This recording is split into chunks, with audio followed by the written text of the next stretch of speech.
В Minecraft уже можно поиграть на вулкане. И это не вулкан мод, а почти официальное решение. Привет, я Нао. Давайте я по порядку объясню, что именно произошло, а вы поставите лайк и поделитесь роликом с друзьями. Спасибо.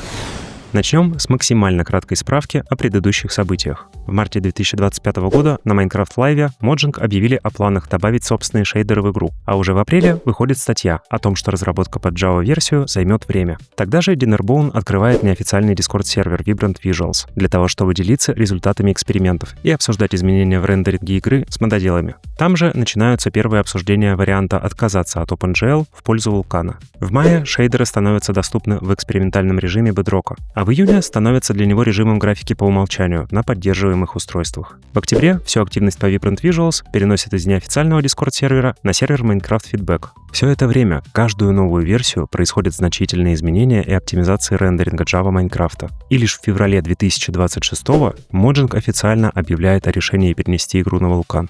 Это то, что вы и так знаете, если следили за официальными новостями и популярными блогерами по Майнкрафту. Но еще до всех этих событий один человек начал работу, которая существенно повлияла на итоговое решение. Знакомьтесь, Rogue Logics. Это автор Bigger Reactors, продолжение технологического мода Big Reactors, а также ревьюера и контрибьютора Forge и впоследствии NeoForge. Команда Neo даже отдельно упоминала его в знак благодарности за ревью кода их нового рендеринга. Этот человек еще в ноябре 2024 года задался вопросом: а что, если перенести Minecraft с OpenGL на вулкан? Но не так, как это делает Vulkan Mod, попутно оптимизируя и переписывая все, что только можно, и, соответственно, ломая совместимость с другими модами, а аккуратно открепить графическую подсистему игры от привязки к OpenGL. Таким образом, чтобы можно было создавать различные реализации, хоть на Vulkan, хоть на DirectX, хоть на Metal. С момента начала движухи вокруг оптимизации игры под Vibrant Visuals он практически каждый день работал над своей идеей, вырезал все корни OpenGL, проросшие сквозь абстракции игрового кода, и заменял их более универсальными решениями, попутно реализуя их в виде бэкэнда на вулкане. Всеми результатами он делился на сервере Vibrant Visuals, обсуждая их с Dinnerbone, лидером группы разработчиков Mojang, которая сейчас как раз занимается внедрением шейдеров, и IMS, автором Iris Shaders. Последний даже сумел запустить Sodium на вулкане поверх кода Rogue Logics. Результатом всех этих тестов стали следующие выводы. Вулкан действительно дает прирост производительности, но в майне немало проблем и в более верхнеуровневом коде. Там много лишних вызовов и содержатся другие неоптимальные решения, исправив которые можно получить еще больший буст. Dinnerbone отметил этот проект замены бэкэнда на вулкан как бейзлайн для будущего переноса игры на эту технологию. То есть показатели, достигнутые Rogue Logics, это минимальная планка, и Mojang планирует, начав с нее, продолжать оптимизации код-рендеринга, чтобы достичь еще более высоких результатов. Также он отметил, что его команда старается принимать решения с учетом последствий для мододелов, а значит, их реализация вулкана должна сохранять ванильное поведение, попутно предоставляя удобные абстракции, которыми смогут пользоваться авторы модов, без нужды дергать низкоуровневые графические API, как это часто бывало раньше, что уже в своем проекте сделал Rogue Logics.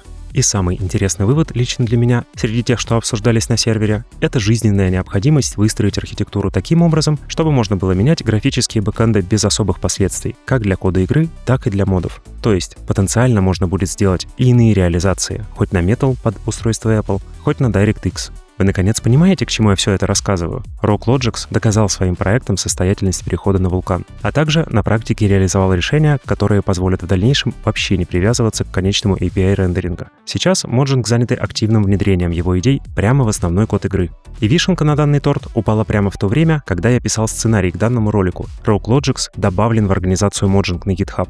То есть, как минимум, он теперь выступает в роли приглашенного эксперта, а может быть, уже даже входит в состав команды разработчиков. Благодарю модера за данную новость. Если вы внимательно меня слушали, то уже догадались, что первое, что ждет нас в снапшотах с вулканом, это именно подход, реализованный Rogue Logics. Два разных бэкэнда рендеринга на OpenGL и вулкане, абстрагированные от кода игры. А значит, и первые результаты будут сопоставимы с теми, что показывает код его проекта. Ну а дальнейшая цель — это оптимизировать все, что написано поверх, избавившись от неоптимальных решений. То есть подход больше похожий на Vulkan Mod, только уже на официальном уровне и в качестве общей базы для всех мододелов и последующего развития визуальной составляющей игры. И вы уже сейчас можете попробовать и ощутить, какой прирост даст вулкан на первых снапшотах. Для этого вам всего лишь потребуется поставить мод Cinnabar.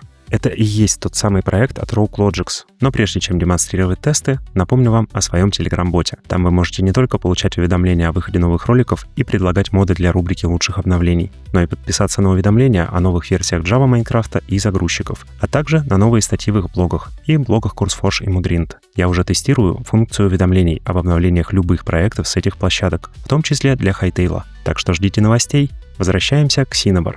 Тесты я провожу на macOS с чипом M1 Pro в Full HD разрешении, ведь грядущий отказ Apple от поддержки OpenGL также сыграл немалую роль в решении переносить майн с данной технологии. И интересно посмотреть, какие результаты сможет продемонстрировать подход Rogue Logics в таких условиях. Вы же, в свою очередь, можете проверить это на собственном железе и заранее узнать, чего ждать от первых снапшотов с вулканом. Только, пожалуйста, предварительно сохраните и закройте все файлы, ведь проект является просто прототипом и может привести даже к системным сбоям. Для начала смотрим на FPS в ваниле 1.21.8. Я использую одну и ту же заранее прогруженную карту и в качестве счетчика FPS включаю F3+2. Важно учитывать, что F3 сам по себе отжирает FPS, так что даже в условиях, где доступны альтернативные счетчики, я все так же буду использовать его для большей честности сравнения.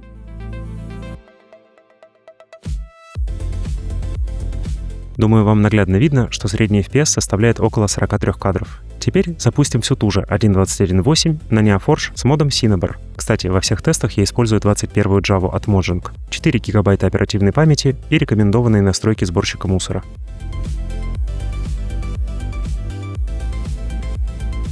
И вот, у меня уже в среднем 150 кадров в секунду. Это почти в 3,5 раза больше, чем без вулкана. И хоть результат вряд ли удивит любителей модов на оптимизацию, но представьте, что это в ваниле.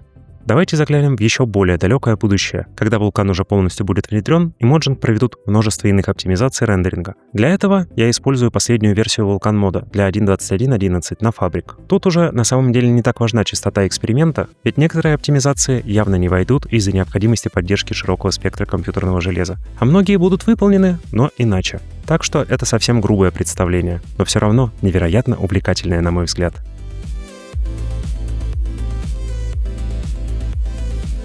И тут я получаю в районе 215 FPS, что уже в 5 раз больше, чем в текущей ваниле на моем железе. Кто бы мог еще пару лет назад представить, что нас ждет что-то подобное в ванильной версии игры. Сегодняшняя история не только позволяет нам взглянуть в ближайшее будущее и потрогать его своими руками прямо сегодня, но и показывает, как ум и целеустремленность одного человека могут существенно повлиять на одну из величайших игр всех времен. Конечно, это не произошло в вакууме. Rogue Logics потратил немало времени на развитие своей экспертизы в рендеринге. Сначала реализуя собственную библиотеку Quartz для Bigger Reactors, потом участвуя в развитии рендеринга Forge и NeoForge. И в итоге оказавшись в данной точке, где при помощи коллег-мододелов и фидбэку команды разработки игры довел свою идею до уровня, доказавшего состоятельность его подхода. Такое случается нечасто, но никогда не случается с теми, кто ничего не делал или бросал все на полпути. Помните об этом. Делитесь в комментариях, какой прирост FPS вы получили с Cinnabar на своем железе. Увидимся в следующем ролике. Пока!